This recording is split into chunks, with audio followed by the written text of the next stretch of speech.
Well, we finally got that truck done, so we have a open bay. We suddenly just started having a whiteout. So weird. So we're bringing the Chevy back in to put the motor back in and get it finished up again. Hopefully this time goes better. We're just bringing it in tonight to let it thaw out and get all the snow off. And probably start on it tomorrow.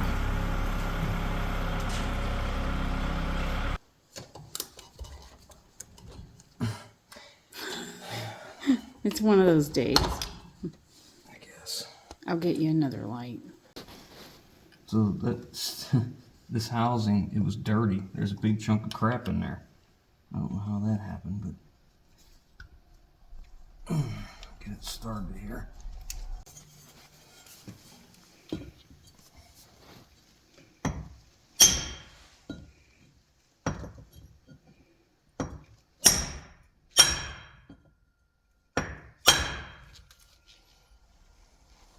Your light's kind of bright, but Hmm?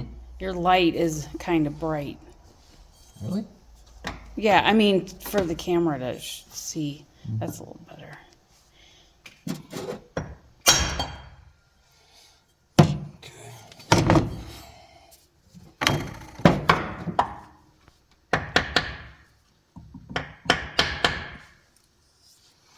Okay, I'm gonna clean this out. This is what was in where the seal went. That's how dirty, and there's a big piece of crap in there. You can see it's been dribbling down the front of this thing, cleaning it off. So we're gonna get rid of all the laid up, puddled up ATF in here, clean this out. That way we know it's not leaking anymore. That way, if we see any drips in here, we'll know that there's something wrong. The bushing looks okay, so we're going to assume it is. I don't know how many miles are on this transmission, I really don't. But it shifted good, and he really wanted to keep this. He loves that 400 transmission. I would have done the 4L60 that came with the truck, but this is what he likes. And, you know, there's no reason to change it when a 400 is a good transmission. Especially for this application. Seeing how this is sealing ATF, I figure a little ATF on it should be fine. I would like to rebuild an automatic transmission one time. Not now. I don't have time for it now. But this would be a good one to do because it's so simple. It's the Turbo 400. I asked my wife for the converter. She had no idea what I meant, so I said the big brown donut-y thing. And she knew exactly what it was. I forget what all the parts are called, or some of them anyway. Most of them. Okay. That's handled. So, now we can get out of here. So this is the top of the seal, left and right. This is the bottom. You can see how long that's been leaking. Quite some time. So probably the fact that originally the transmission pan on this was so over tightened and had been tried to seal with so many different things, this was probably the problem all along. It was running down the front and then on the lip of the pan and made it look like it was the pan leaking. Hopefully we got it. My wife and I went and picked up my engine hoist from the other property. We haven't used this thing in over 10 years. I bought it probably 20 years ago. And I used it for my son, and we stuck it over off the side of the woods, closed up. I didn't have a place to store it, and I wrapped it in shrink wrap. And you know, this was collapsed down, and everything was kind of wrapped up neat and tidy. And you know, just kind of sat there, and I didn't need it, and didn't even think about it until I needed it. And then I went to go get it. It was brutal cold and deep snow. We carried it across, but that thing was collapsed and that rod was inside the cylinder, but boy did it do a number on it. You know, they're not high quality rods anyways, so you get what you get. But I brought it over here, we cleaned it up, got all the wheels all freed up and rolling good, and all the pivots work fine. The boom slides in and out, the legs go in and out. And then I hooked it up to the LS, and I put the engine stand just off the ground with about an inch underneath my foot. And it's been sitting like that for a day and a half, so I think we're going to go ahead and give it a whirl and see if we can get the engine set in there with it. So the next step is, oh yeah, I'm using this lifting plate here. Next step is we got to get the engine stand off. I got to torque the rear cover and get the flywheel put on next. I think Justin's coming over. I think he's going to help out today. So you get to see him for a little while. So let's get moving.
Could have put that on the floor, but I don't want to scratch up my paint oil pan. Things we do for vanity, huh? Yeah. Okay.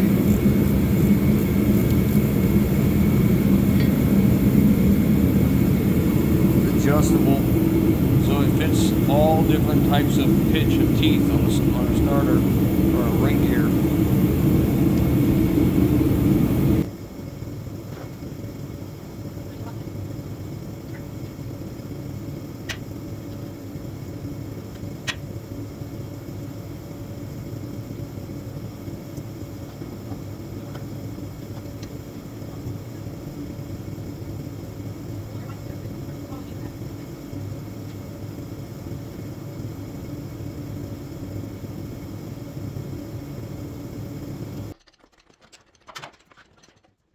The motor's all back in and reassembled.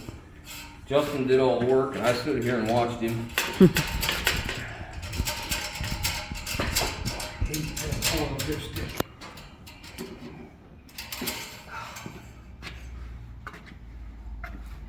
Where we at?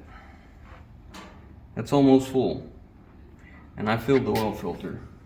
You said all these dipsticks are like this? Oh yeah. That went in better.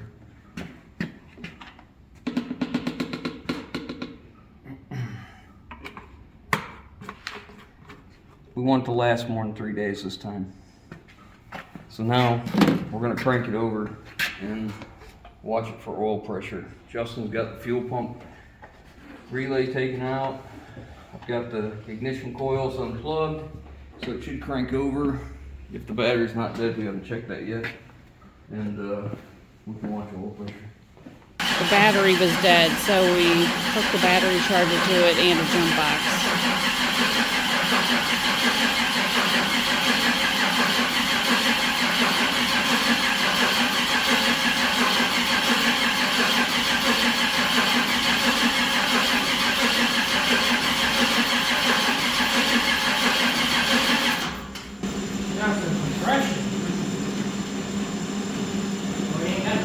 No oil leaks? That's good. I think I'm gonna get the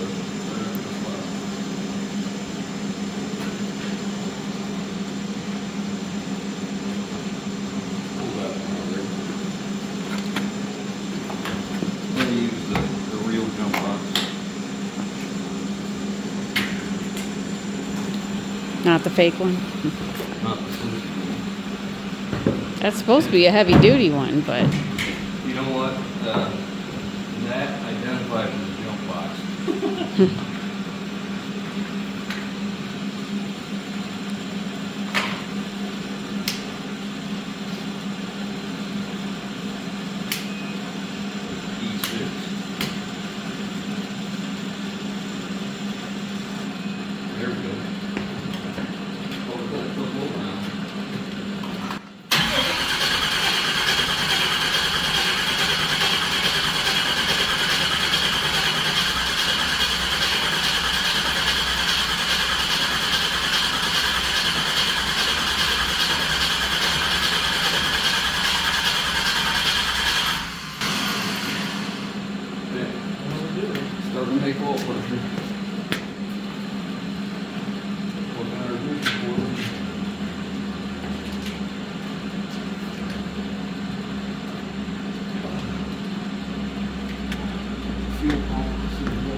solid to me.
About 45 pounds of oil pressure right there. It says 7 psi per 1,000. Is it the Chevy spec?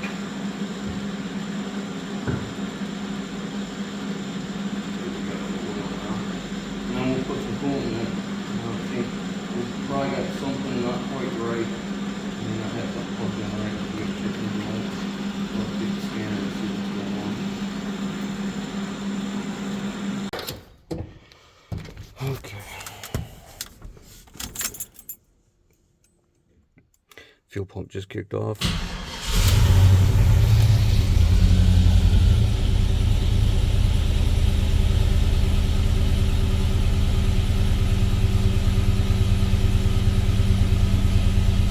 $46, $47, something like that.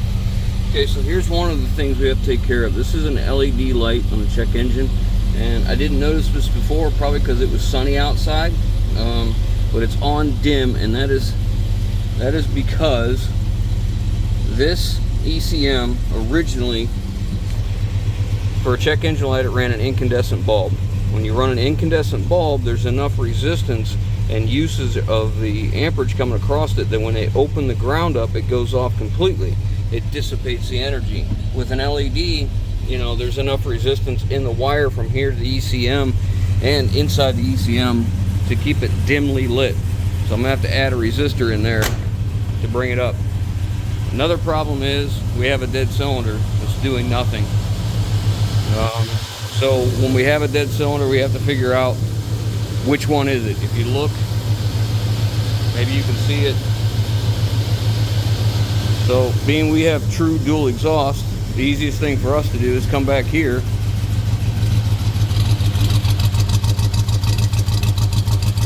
that one sounds okay.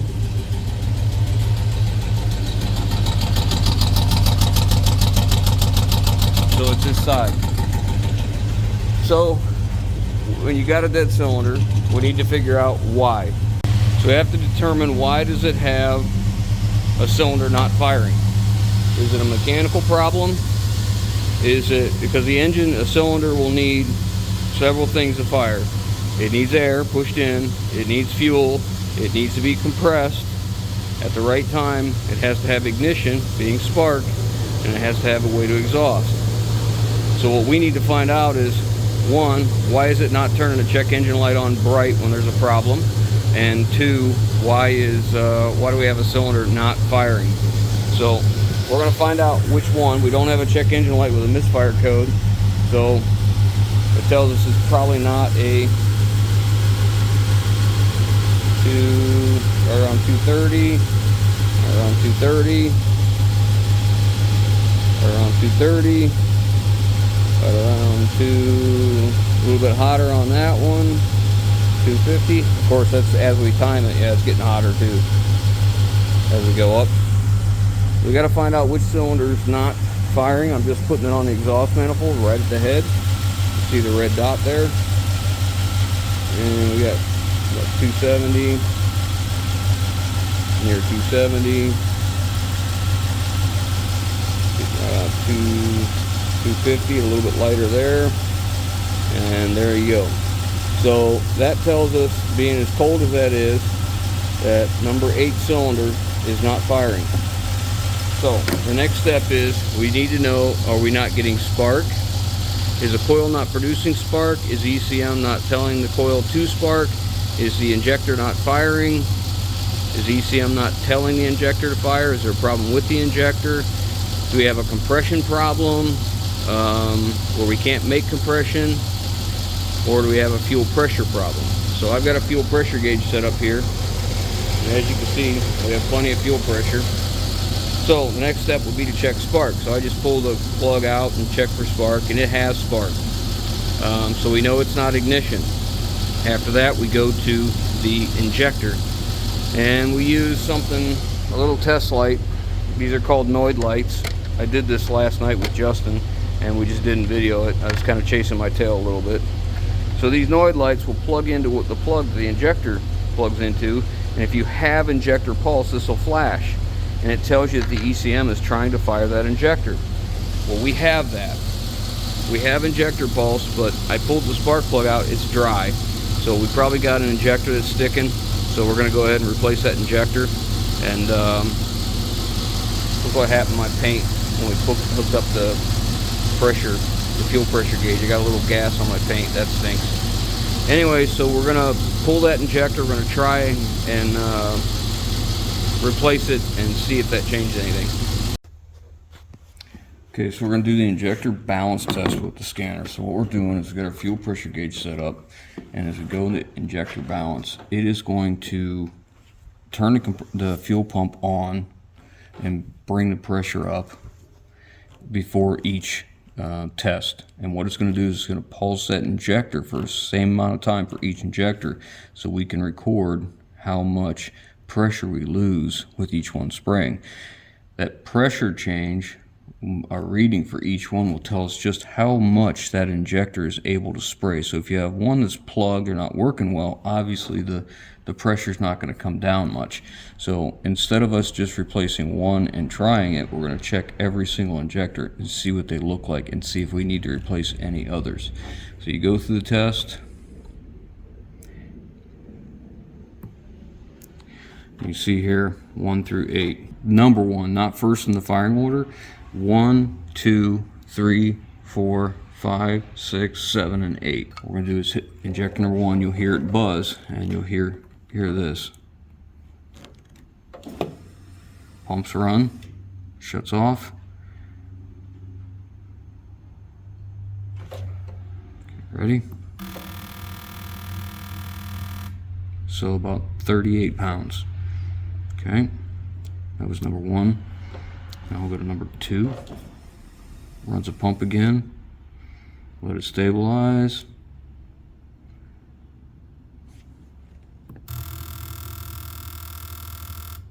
So about 42. So number 2 is not spraying as much as number 1.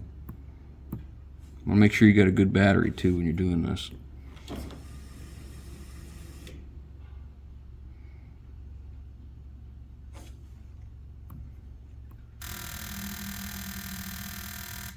About 38. Number 4, second one on this side.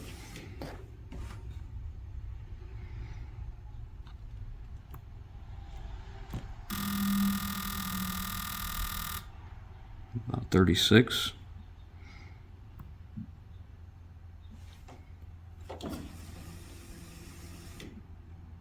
Notice the scanner's kind of taking a delay, letting our fuel pressure stabilize.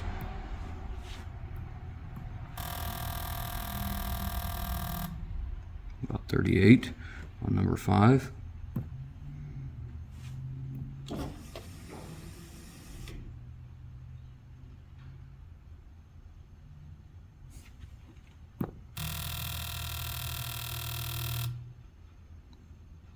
Just about 38 on number 7, or number 6, I mean.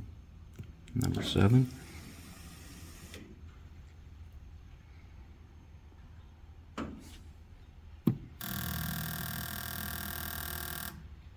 $42. So that one is another one that's probably not spraying as much as it could. And the last one, number 8. This is one we think we're having troubles with.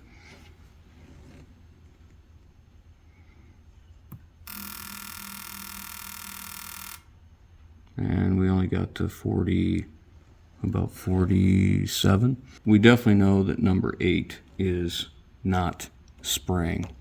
And we also know the condition of the rest of them. And they're going to vary a little bit, and that's okay, but we'd like them to be close. I'm going to start the truck up to get all the fuel in the cylinder out before we run this test again. So here's the results of our test. Cylinder 1, 14-pound drop. Cylinder 2 didn't drop as much, only 10 pounds.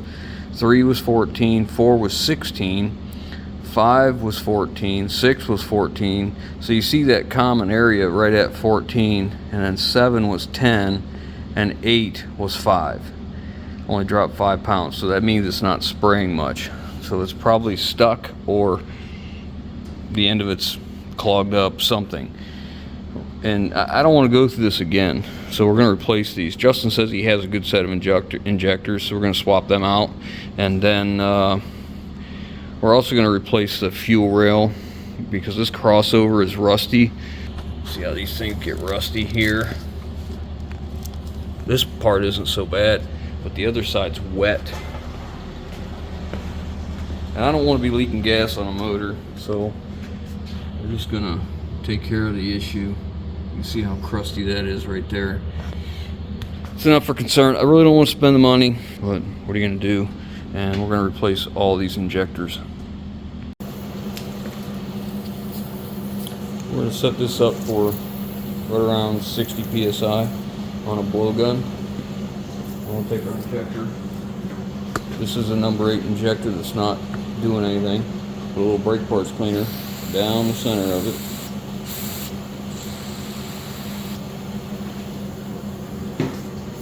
We're going to put air pressure in the top of it. And I have battery positive and negative here.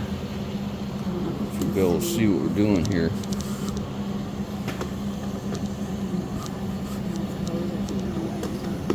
That's where it goes. There. Smooth Okay. the towel out a little bit so we can see. Now we're going to energize this and see what it does. Go ahead and get air pressure.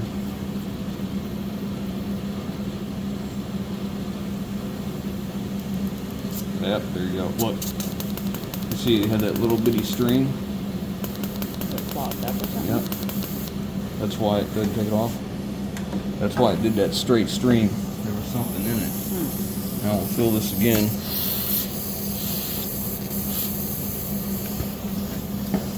Brake parts cleaner. Again. Got about 60 pounds of air pressure. Now I want to see what it sprays like. Ready? Pressure. Now we're out of fluid. Yeah, it's much better. I don't know if you can see that from my arms in a way. Let's do it again. I want to make sure this is fixable, usable, cleanable, whatever. Okay.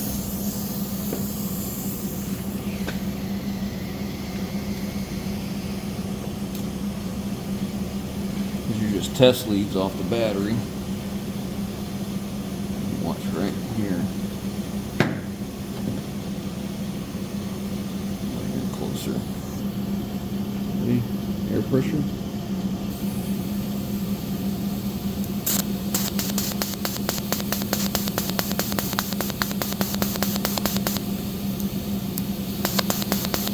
Okay. All right, we're going to call that one good. That was that original. We should just clean them all out. Yeah, I think that's what we're going to do. We're just going to take them all out, the originals. We're going to clean them and put them back in and see if that takes care of the problem.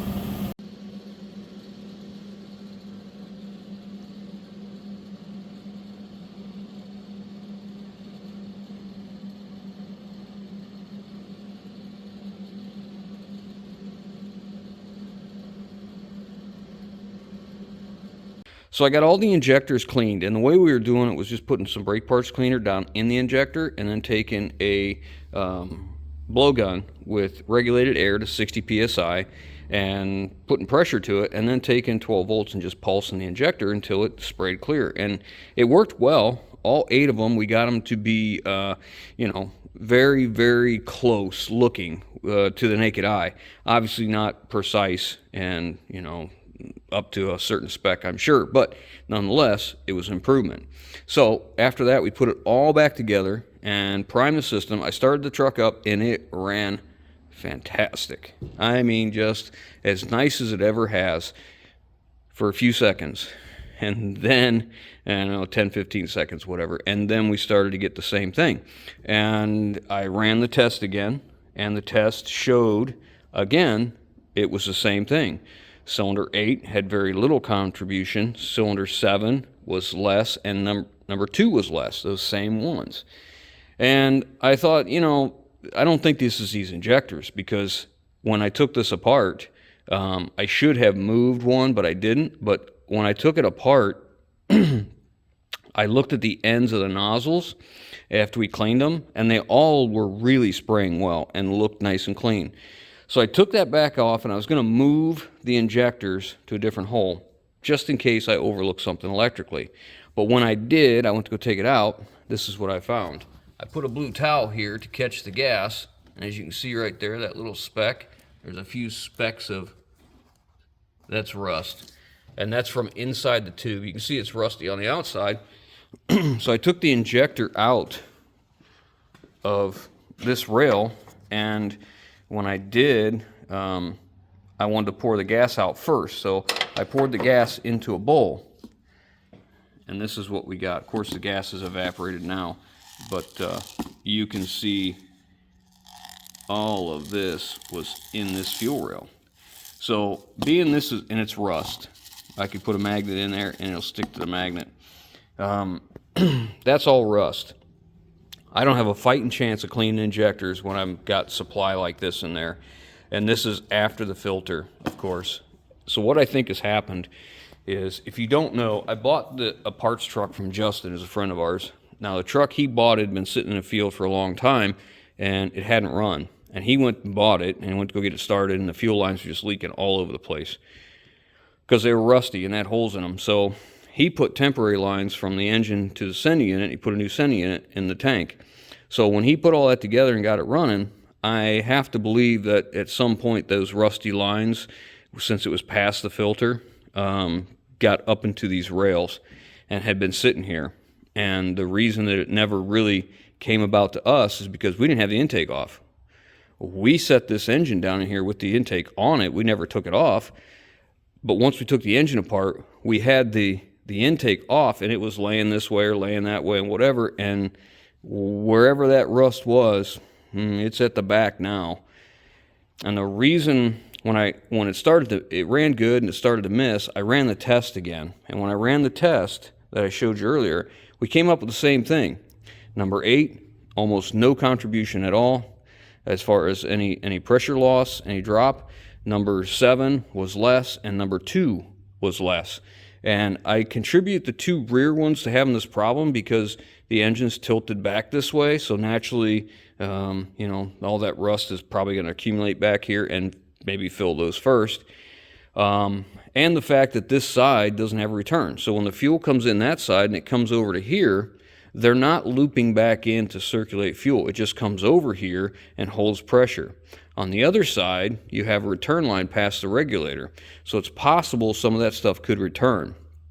Regardless, the rust was trapped in there, and I think that's been our problem. And I think it's this line's in bad shape, so we're looking for one right now to replace it with. So I think that's been our problem. So we're currently looking. Justin is out at a place right now. He thinks they have a couple, and he's going to see if he can pick them up for us. And I'm just going to get, since these parts right here, this thing here is obsolete, they don't make it anymore, and I have 2 LS engines with that exact part, I'm going to see if we can find a couple to have if they're in good shape.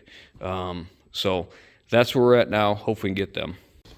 So I just emptied out the other fuel rail, and there was a lot more rust in there as well. So luckily, Justin had some new injectors, and he was out scouring around for goodies at his favorite picking place, and he spotted this, and without the injectors, it was just the rail and the crossover, and the place that had it told him he could have it for free because you know, there's no value to it to him.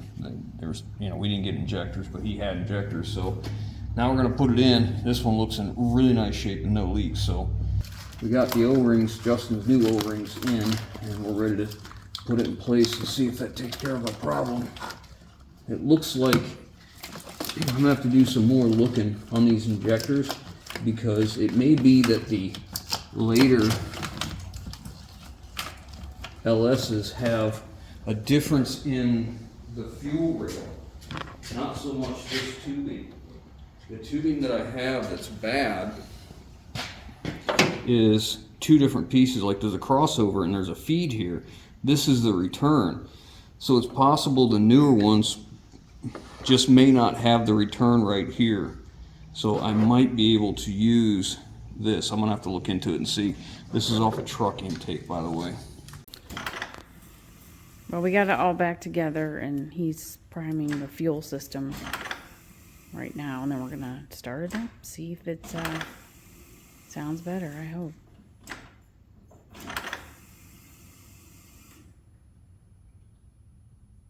Yeah.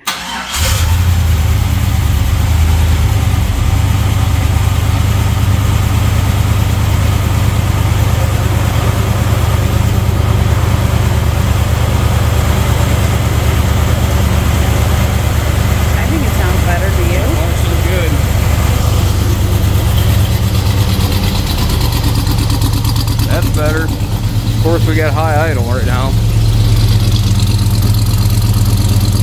I'd say they sound about the same.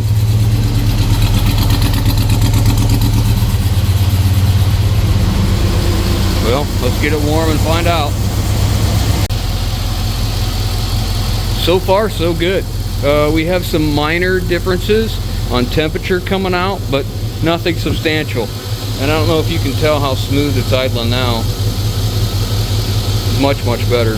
So we're going to run the coolant in, and I'll put the cover back on. We might actually be able to put the hood on soon. Well, we're up to operating temp now. Got the coolant topped off, just letting it sit here and idle. It runs as nice as it could. Feels good. I put it in dry, brake torque it. Feels real good. I topped off the transmission fluid. No leaks underneath. Sounds good. Exhaust sounds good. I got one other thing I want to take care of, and that's that LED light. Alright, so I have added an incandescent light in there, and you'll see what happens. You can see it's underneath here. I'm going to tuck it up away from everything so it doesn't get hot.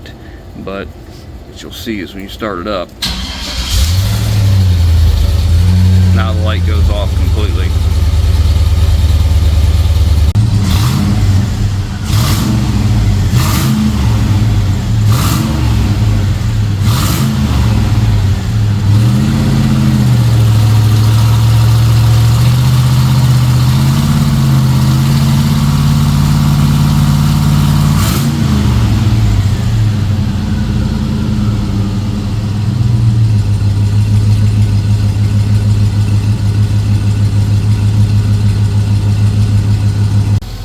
I've run the coolant in, topped it off, and I'm just going to let it idle now. We're going to put the hood on it. Like, sometimes it feels like putting the hood on too early is kind of like taboo. You know, you just don't do it. You wait until you're absolutely certain.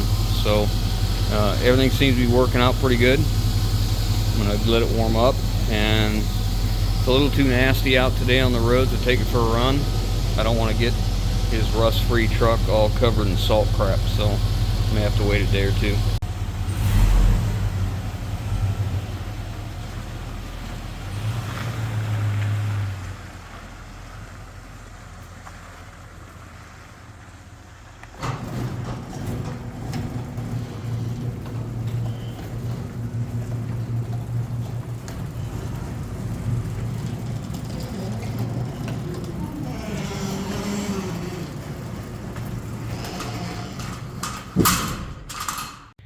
Well, I can't tell you how happy I am to have this one finished. even it is finished, but it's not. The roads are too crappy right now with salt and all that I don't want to take it down the road. And he takes his insurance off this truck in the wintertime, and so it doesn't have collision on it right now. So even though if I was driving it, I should be covered, just not a good idea. He just wants me to wait. So we'll wait till the weather gets nice, then we'll put a bunch of miles on it, and we'll load it down heavy and get them rings to seat real good. And if everything's good, we'll wash it all up, get it detailed again, and take it back to him, and hopefully it lasts more than 3 days the next time. Anyways, it's been an ordeal. It's been interesting. Hope you guys enjoyed. We'll catch you on the next one.